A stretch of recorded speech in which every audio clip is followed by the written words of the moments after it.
Welcome to the Marquis Masters podcast. I'm Ryan Estes. Today's guest lives where pressure is real, stakes are high, and there are no do-overs. Ethan Bryant runs towards the moments most of us hope we never face. Pediatric ICU, Level 1 Trauma, Burn Center, a 28-bed, 130 staff members, and kids fighting for their lives while families hold their breath. Early on, we get into the hard tension most people don't see. How do you lead when you're understaffed, emotionally tasked, and responsible for both patients and the humans caring for them? How do you keep teams motivated when loss is part of the job, not the exception? In this conversation, Ethan breaks down what frontline leadership actually looks like, what great nurses have in common, what COVID permanently changed inside hospitals, how travel nursing exposed broken systems, and why learning, curiosity, and trust are the real life-saving tools no machine can replace. This episode is for healthcare professionals, leaders managing high-stress teams, educators, and anyone curious about how real resilience is built when the work truly matters. If you want more stories of people quietly shaping the world in meaningful ways, head over to marquiswhoswho.com. That's marquiswhoswho.com, where extraordinary careers don't brag, they just show up. And if this episode hits you, leave us a review. Think of it as a small thank you note that helps these stories reach the people who need them most. And now my conversation with Ethan Bryant. Ethan, welcome to the Marquis Masters podcast. Thank you for joining me. Thank you. I'm happy to be here. Absolutely. Let's dive right in. So if you would, just explain to us the work that you do. Right now, I am a assistant nurse manager in a big academic hospital. I work in strictly in the pediatric ICU. That is my full-time job. I also have a little part-time jobs. I also teach at a university down the road, Towson University, in the pediatric clinicals, and I also do bedside at Cedar Hill Hospital in DC in the pediatric ER. That's a lot of work. Yes. Amazing. Maybe talk about day to day. What are some of the tasks and activities you're executing on? Day to day, nurse manager. It can be challenging. Have about a staff about 130. We manage a 28-bed pediatric ICU. I do have another co-manager that helps out in our leadership. We are the Level 1 Trauma Center and Burn Center. So we do see a lot of acute patients, but daily routine as a nurse manager is making sure all the staff is here. We do have like routine meetings and whatnot. Staffing is always a big issue with any hospital. But overall, just making sure the organization and the unit is well maintained and oiled. Yeah. Let's talk about that a little bit, because I think all of us owe such a debt of gratitude to the nurses. You know, it is an understaffed position, so they all work really hard. What would you say is like a kind of a unifying thread that you find in successful nurses? Successful, like just really committing to learning. I think nursing have the opportunity to learn every day, learn more. We're constantly changing medicine. So just the commitment to learning, staying curious, seeing feedback, keeping a very clinical and professional growth, and just overall that teamwork and collaboration and having the patient advocacy, even if that's the family, the patient in the bed, if they're too young, too old, doesn't matter. The nurses are always there at the bedside. Yeah. Really the front line, which is incredible. And management of anybody is difficult. What are some of the challenges of managing nurses? I think, it's always hard. Staffing is hard. Bedside is really hard, just because you are at the bedside 24/7, basically. So it is very hard to keep staff engaged, motivated. We try our best. We spend personal money. We spend just anything and everything we can do. But I think it's just really engagement of the leadership to get involved in anybody and everybody that works for us. Yeah. Yeah, that's one thing I really appreciate about first responders in general is oftentimes, the worst day of my entire life for me is their Tuesday. How do you keep people engaged and keep their spirits up when they're seeing a lot of challenging and moments and suffering? It's hard. It's really hard. A lot of people when they come into different specialties, pediatrics or oncology or anything like that, they don't think death happens. So that is the hard part. We do see a lot of death, unfortunately. S- Um, but overall, the we point out the good things that we do in the whole year. Sure, we have a lot of losses. We have a lot of sad things that we see here, but we do point out the good things. We try to have fun in the work environment. We try to go out with each other. We try to make a team collaboration. I think overall, um, we try to have fun at work, but also have a good teamwork. Yeah, I love that. Let's kind of begin at the beginning. So you Yeah. started as a medic on a fire team. So what did emergency response teach you that still shapes how you lead today? Well, first off, I do miss the riding in the ambulance and the fire truck and whatnot. That was the opportunity I had in high school and kept with it. Um, but I always keep the aspect of you never know what's coming in. Working in the ER, working in the ICU, trauma center, you never know what's going to happen, what's going to come in the doors. So you always have to stay on your feet, committing to learning, committing to staying open. Even when we're in the hospital, we think we're safe. So there are many things that could happen in the hospital, fires, alarms, everything. So it's always staying on your feet, and that's what I learned when I was a medic and working on the fire truck and whatnot.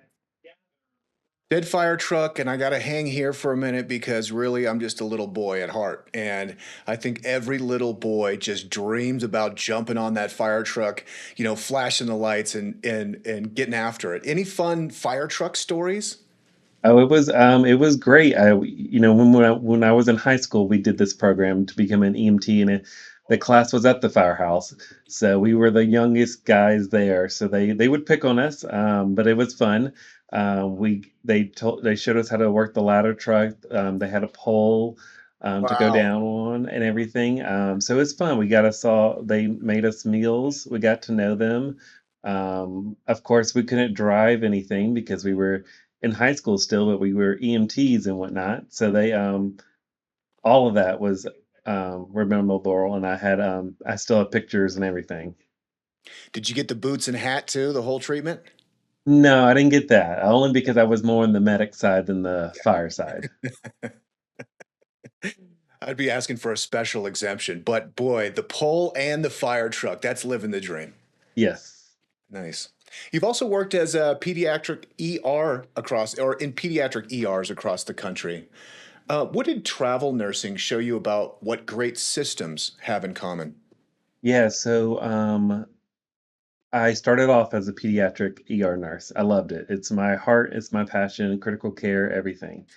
After COVID happened, I wanted to get back into administration, and I knew down south it wasn't good for me and my partner.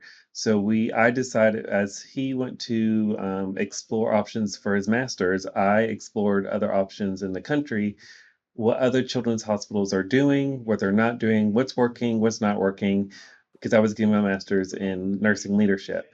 So I decided to travel. I went to some great hospitals, learned a lot of things. I learned what worked, what didn't work, what was working well, what wasn't working well, academic centers, and overall just the morale of the hospital. Yeah. Let's kind of hover on COVID a little bit. Obviously, it's such a crunch time for first responders. How did COVID kind of permanently change nursing culture? And do you think it's for better or for worse? I think COVID did a lot of things in the nursing world. I think a lot of our, I like to call them legacy nurses who've been here forever, they couldn't make it and then they didn't want to change, or I don't know what happened. So we lost a lot of legacy nurses. A lot of new nurses said this isn't for me. So we went into a nurses crisis. Then you can go into like financially, some hospitals were doing better than others. So it was hard. Yeah. Does that have a lasting effect to today? I think so. Yes. Yeah. Any positives that came out of COVID? I think the only, like, positive you can think of is, like, you never know what to expect. Just like if you were in the ER or on the fire truck or an ambulance or anything like that, anything could happen any day. So it's always good to stay ready and not get ready when it happens. Yeah. You personally, how do you think about that time, or do you not? Is that like a corner in your brain that you don't go to, or how do you feel about it? In pediatrics, when COVID first started, we had not the big hit of it because kids were staying at home, they weren't going to school, anything like that. We got the hit of it when COVID was over, and then we had what we called the triple pandemic, and it was RSV, flu, COVID, and that's what hit pediatrics hard, very hard. And that's when I went to travel because they were taking away our hours as pediatric nurses, and then that triple pandemic hit, and it hit hard. Every hospital was overfilled with sick kids, and we weren't ready. Have you ever wondered how some people's stories live on, not just through their work, but through history itself? For nearly 130 years, Marquis Who's Who has been documenting the lives of leaders, innovators, and changemakers across every profession. From CEOs and scientists to artists and educators, Marquis has captured the stories behind success, the people who define our times. Being listed in Marquis Who's Who isn't just recognition, it's taking control of your personal brand and using it to create a meaningful and impactful legacy. It's a record of your life's work, preserved, published, and accessible to generations who will study, research, and be inspired by your contribution. If you've built something meaningful and you've made an impact in your field or community, this is how you ensure your story is told and your personal brand is maintained accurately with integrity. Visit marquiswho'swho.com to learn more about how you or someone you admire can be featured, because history remembers those who take the time to record it. Yeah. Yeah. And pediatrics is interesting because it's not just about the parents, or not just about the patients, rather it is about the parents. How do you work with nurses to help them kind of prepare themselves for the emotional load of the additional people? Yeah, in any of the interviews, I always ask, like, who are you taking care of in the bed? There's always a patient in the bed, and there's always a patient outside of the bed, and that's their family. So they always want to know what they're doing, what they're saying. Even if you think the caregiver is sleeping, they're probably not. They have one eye open. So it's always good communication. And I think with a lot of new nurses, you have to tell them it's okay to talk out loud, like, I am doing this," and the parents are aware, so they don't think we're doing anything sneaky or hiding, anything like that. Yeah, it's almost it seems additionally challenging because obviously parents are very protective of their child, maybe more so than they would be of themselves. So that seems like a great technique of just kind of speaking aloud. I'm getting a glass of water now. That would put me at ease. Are there any other kind of tactics that are helpful for the parents? As a nurse leader, I always go around and make rounds, and the best thing I can hear is that the parent says, "I can trust you and your team, so I can go home and resume my life," because they do have lives. They have work, they have other children, and everything else. So it really makes me happy to hear that they can trust us while their child is in the ICU, in the ER, in the burn unit, anywhere, or any caregiver can say, I can leave here and go home peacefully knowing that my person is safe with y'all. Yeah. I love that. And that maybe kind of builds on to like what a good day feels like for you operationally. So if you were to rewrite Ice Cube's, good day song, what would that look like? Oh, geez. A good day would be no emails, nothing like that. Can't tell you how many emails I get just as a nurse leader, but just seeing people smile, getting better, getting healthier. Um, I always love getting mail through the hospital, seeing patients who are doing better, who were on ECMO, who were burn victims, and showing that to the nurses who took care of them. So that would be a perfect day. Nothing, no codes, no trauma alerts or anything like that. But just really seeing my all the team engaging with patient care, and the caregivers are excited to see their nurses. Amazing. As you were saying that, I was kind of hearing that song in the background. I was like, this would actually work pretty well lyrically. You know, I think we could all relate to. There's nothing or nothing's really more rewarding than inbox zero. And if I was just checking email all day and I was like, huh, no emails, Right? that Yes. would be a good day. Um, Now, also, I understand you're pursuing a DNP in healthcare systems leadership. Is that correct? Yeah, I will be finished in I think 40 days at February 27th. I just finished my project and everything. Congratulations. What was the project? My project was basically what we call a buddy system. So, a first year level resident, when they come into the hospital, they are just as nervous as you can think. They are residents, they're doctors, they're interns, they have no clue where anything is. So, what I did was I helped a program with the Team Steps approach with senior nurses. They take care of that intern. So, they knew exactly what to do, how to do it, and then they had a notification on them that says, "I'm a buddy," on their badge, and it said and so that intern, when they went to that department, whether it's the ICU, the floor, the clinics, they knew that that nurse was okay to go talk to ask, "Where's the bathroom? Where's the bathroom code? How do I order this medicine?" Or even just talk to, like, "This parent yelled at me," or "This patient yelled at me. Can we go in there together?" So it was a good collaboration with Team Steps. I'm still running the data, but so far, from the post, they felt more comfortable in the team collaboration. Oh, that's so sweet because that's such like a sticking point, you know. Academics is so rigorous, and then the internship really is like it really puts a lot of strain. It seems like a lot of our healthcare system is meant to pressure test people right in the beginning. So those additional supports, I'm sure, are super valuable. Any kind of key takeaways or insights you had from working on the project? You know, finding nurses who actually really wanted to do it. Since we're in an academic center, I can't tell you how many projects there's going on. There's all these surveys and everything, but I knew the nurses that would do it and who would be personality, and they blew it out of the park. They were the ones that really made my project successful. They took selfies with them.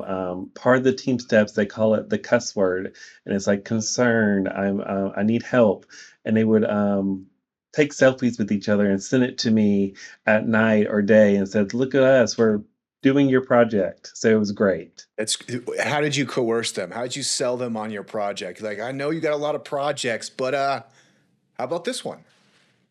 I asked for volunteers, and I think it was just because I hope that I am a good leader, and they knew that it was good for the unit. And they can always put it on their what we call success factors, or like I helped in a DMP project or in something like that. So it does benefit them. But I really think they enjoyed it. Yeah, totally. So any administration system has challenges. You know, what would you say is broken in healthcare systems that clinicians feel, but administrators often miss? Um, that's a good question. I think now these days, work-life balance. I think a lot of people are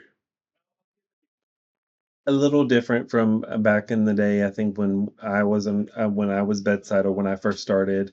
Um, I don't know. It's a hard question. So I think just having more balance and even bringing that balance into work, having like a dedication room to like sit down, relax, um, and kind of get your mind off of things.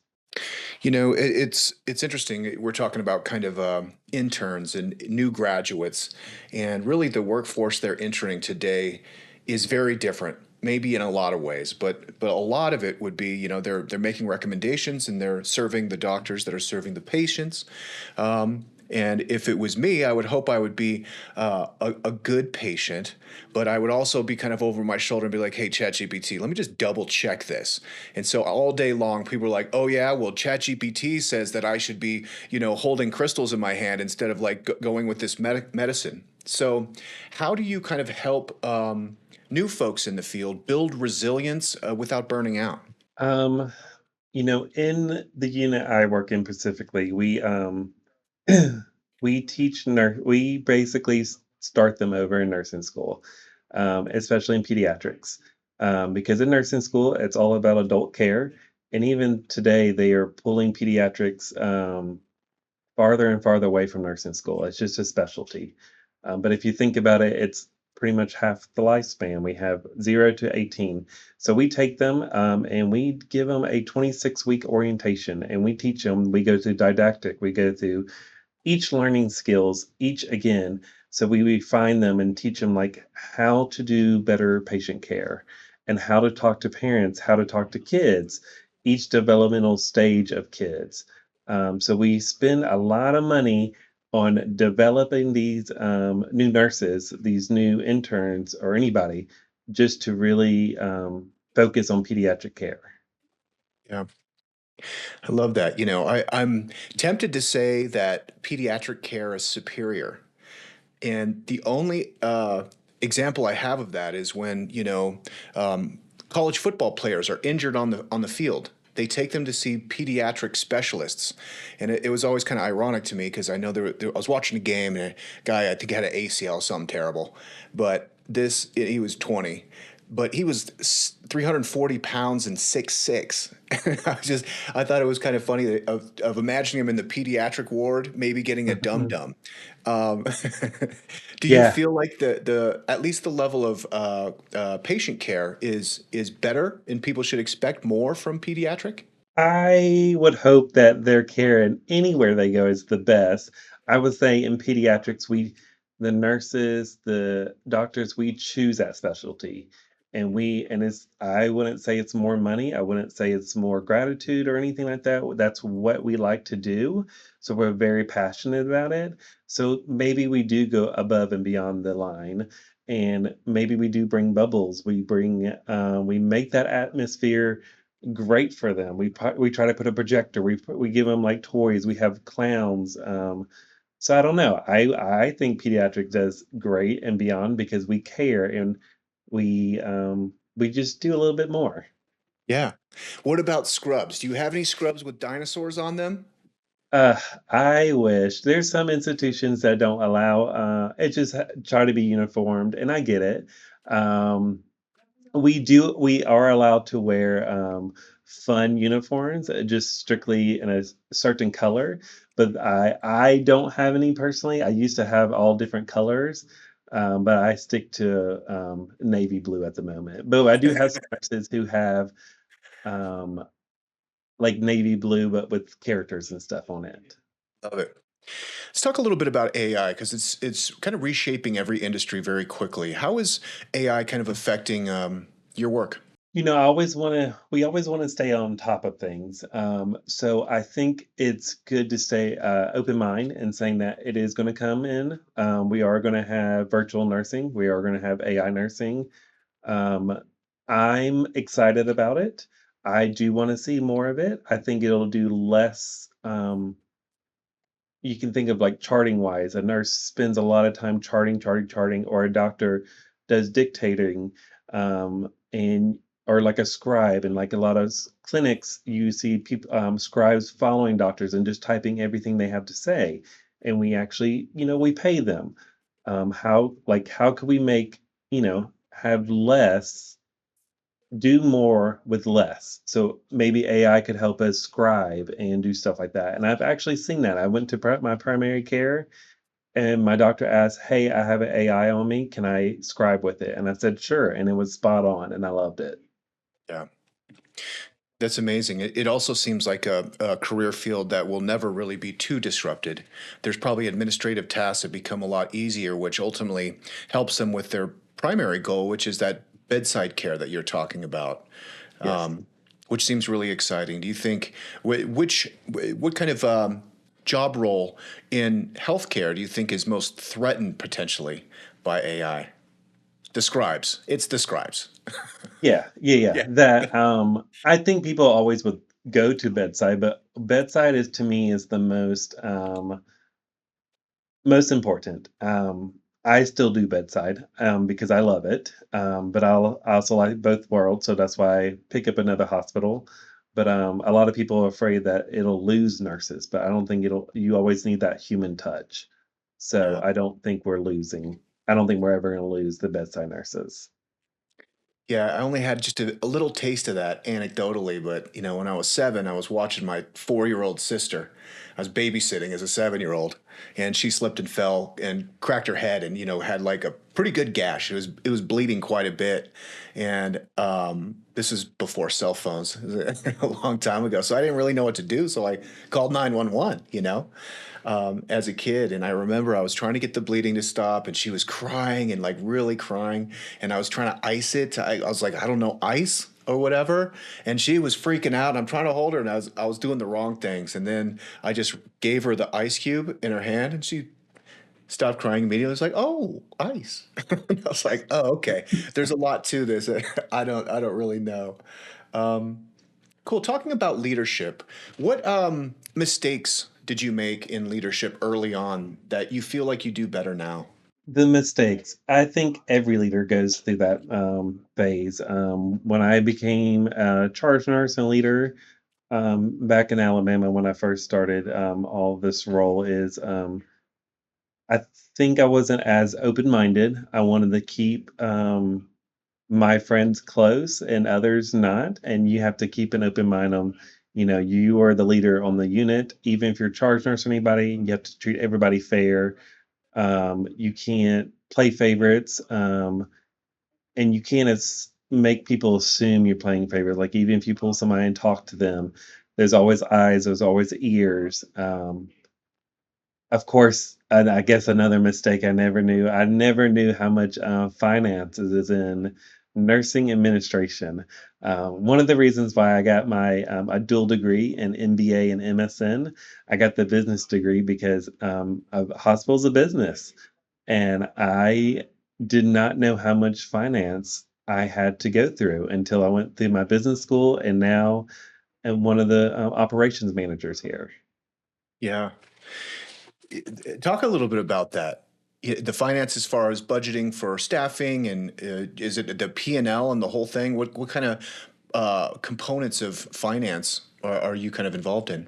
I think a lot of hospitals are very different. When I first became charge nurse and whatnot, we had to look at productivity and see if we can call people off. And, that was a little struggle. Like, I had to ask people if they want to leave. And, some of them were like, yes, I'll leave, which was great. But, when COVID got here, a lot of people lost all their PTO. So that was a little challenging. And then as you grow more as a leader, you get more of the budget, you get more salaries, you get more of operation budgets, you get more of supply budgets. And anything healthcare, if you're going to put healthcare on it, it's going to be 10 times more. Like getting a cart. That's just a healthcare cart. It's going to be $10,000, but you can find one on Amazon for 1,000. So that was the most stressful. And with everything going on in the world, medicine, hospitals, they're in a hurt. So we're always in a financial responsibility, and our staff doesn't want to hear it. And I don't want to complain to them about financial stuff because all they're doing is providing great care, and that's what they're going to do. Yeah, every profession has certain office politics, and if you're in charge of cutting expenses, then that's not very popular. Hey, I know you guys really enjoyed Friday donuts, but I'm sorry, due to budget restraints, I'm taking your donuts. And then you have to deal with the ire of the staff. I Correct. read somewhere too that you said that success came from stepping beyond your comfort zone. And you also, it sounds like some early lessons or lessons early on were really learning how to work with people and the politics that go into that and favoritism and cliques and all the things that arises. How have you kind of stepped beyond your comfort zone to kind of or reach some of those to solve some of those problems? I would say, good mentors. When I left Alabama and got into a bigger academic center, I found a lot of good leaders out there. Part of the organizations I'm in is like AONL. So I found a lot of leaders out there. And living in DC, I have a lot of good leaders that I look up to, like nurse leaders over there as well. So they really have helped me to keep an open mind and like um, would show me how like biases could like turn people away and whatnot. So I would really recommend. I have like plenty of mentors. I think everybody needs a mentor in their career, and I really lean up to them about things that I have like questions about or judgments about. Really fun to talk to you right now, particularly because you're kind of closing a chapter. Like you really had an incredible career so far and done a lot in education, and you're kind of coming through into a new era. So kind of to that point, I also read that you really enjoy escape rooms. Do you feel like you're on the last challenge of the escape room? I think so. Um, Trying to find that key. I just printed my manuscript. It ended up being like 80 or 90 pages. Wow. I got that done. Just has to revise it and whatnot. So it almost feels like surreal, like I'm not going to graduate. But yes, it does feel like an escape room. Yeah, amazing. And a lot of deep thinking, if you could redesign one aspect of pediatric critical care nationwide, what would it be? I don't know. I would say, if I could do anything, it would be unlimited resources, um, and more collaboration with all the hospitals and all the hospital systems. Yeah, that sounds like a technological opportunity. And if you talk about resources, what would be more valuable, time or money? Both. Yeah. But time equals money and, salaries and whatnot. Um, so I would love more money to make more nurses do like indirect time or do projects or even have like a extra nurse on the floor and whatnot. Nice.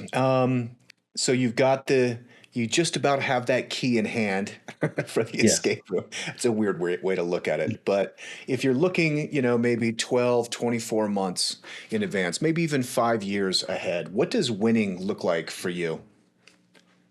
Um, I think for looking ahead like a year or two, I'm perfectly fine where I'm at. I like being in the leadership role I am, because I get the best of three worlds. I teach, I do bedside, and I'm also a leader.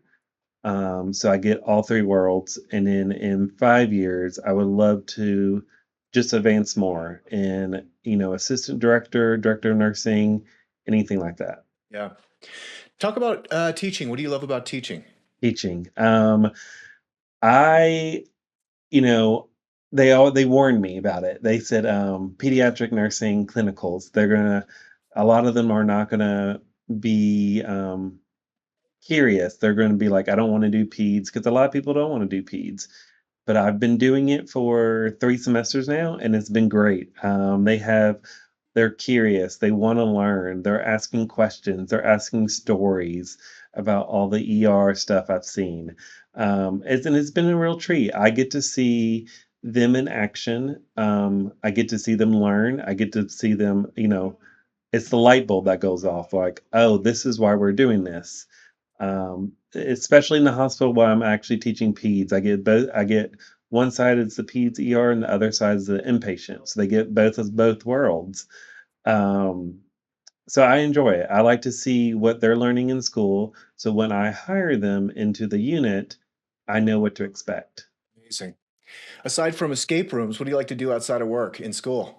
Or is there any time left? No, I make time for myself. I have a partner. He is in theater, so we see lots of theater. We Cool. moved from Alabama to DC. There's lots of things to do in DC. There are museums that people have probably never heard of, and we still go to a new museum every 2 weeks. We're very close to New York. We have taken trains just to see Broadway shows and come right back.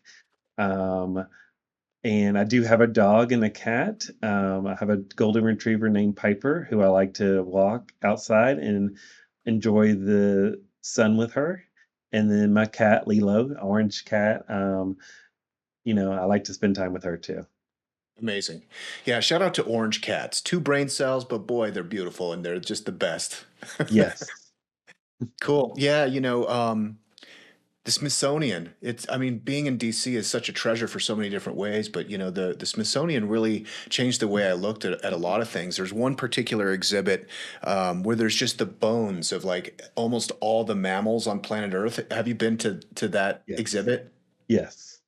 It was so stunning to me that I guess I'd never put it together that we're all kind of the same thing. It's like, oh, look at the whale. If you just kind of could squish it together and move it around, then it's a bird. Or if you pull this out and push that over there, it's a hippopotamus. I was like, man, we're all kind of the same. I don't know. It's like that's what I love about a good museum is that like it is the light bulb moment where it just like clicks. You're like, oh, Yes. any favorite Broadway shows or off Broadway shows that you've seen recently that you could recommend for the audience?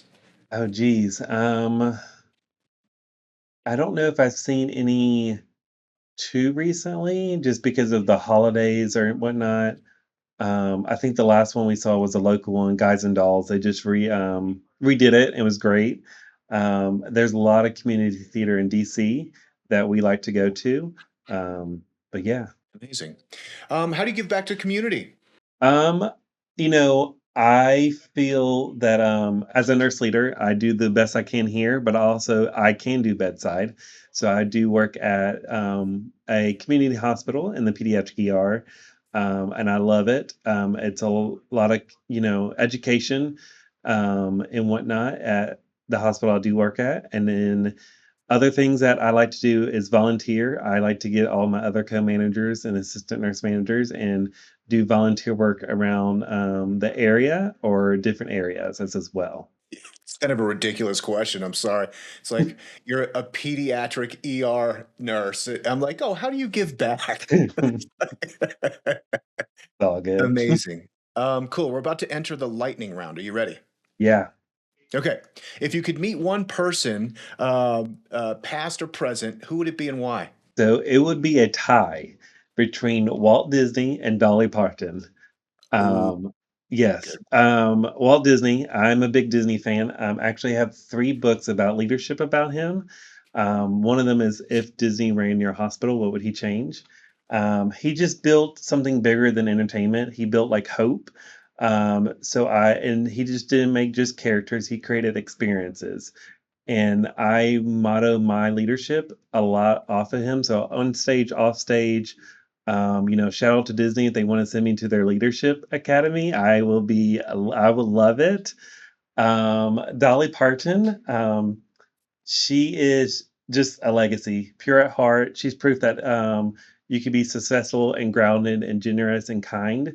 I think I was looking at one of her sayings that she said. She once said, like, if you want rainbows, you got to put up with the rain. So, like in healthcare, especially in like the ICUs or the pediatric, there can be a lot of rainy days. We see a lot of illness, and that can never be easy. But when we have the opportunity to provide care and love for our patients, there will be a rainbow in their lives, will be a rainbow in their lives and a path to recovery. Love that. And that is just such a great answer. I love Dolly Parton too. She is just a national treasure. Just Yes, unbelievable, Love her music, but like her personality is almost like ethereal. Like it's like she comes from a different dimension or something. correct. She's just so lovely.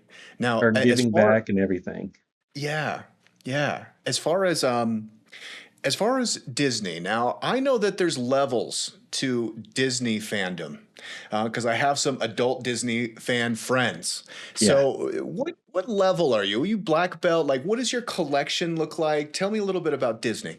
Uh, um, really, my husband got me into it. So my first time going to Disney World was back in 2000 and like 13 or 15, and I loved it. Loved every part about it. And then I really got involved in like how Disney became and how did Walt put the trash cans there, put the roads and the sidewalks and everything, and how he built Disneyland, and then why he built Disney World.